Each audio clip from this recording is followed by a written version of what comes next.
અમરેલીથી સમાચાર મળી રહ્યા છે। પૂરની સ્થિતિને લઈને મહત્વની બેઠકનું આયોજન। કેન્દ્રીય જળશક્તિ મંત્રી સી.આર. પાટીલની અધ્યક્ષતામાં બેઠક।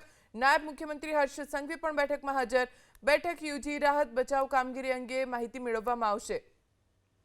પૂરગ્રસ્ત વિસ્તારોની પણ મુલાકાત લઈ શકે છે। અસરગ્રસ્તો સાથે પણ તેઓ મુલાકાત કરી શકે છે। વરસાદની સ્થિતિને ધ્યાનમાં રાખી વહીવટી પ્રશાસનને જરૂરી સૂચના આપવામાં આવશે। નવસારીમાં મુશળધાર વરસાદ બાદ સ્થિતિ વિકટ બની છે। નવસારીમાં ખૂબ વરસાદ વરસ્યો, જેના કારણે નદીઓના જળસ્તર ઉપર આવ્યા, આસપાસના વિસ્તારમાં પાણી ફરી વળ્યા અને લોકો મુશ્કેલીમાં મુકાયા। જે નુકસાન થયું છે તે હવે કેવી રીતે ભરપાઈ થશે અને જે સ્થિતિ બની છે તે ફરીથી ન બને તે માટે શું પગલાં ભરવા, જેને લઈને સી.આર. પાટીલની અધ્યક્ષતામાં બેઠકનું આયોજન કરવામાં આવ્યું છે। તેમની સાથે નાયબ મુખ્યમંત્રી હર્ષભાઈ સંઘવી પણ છે।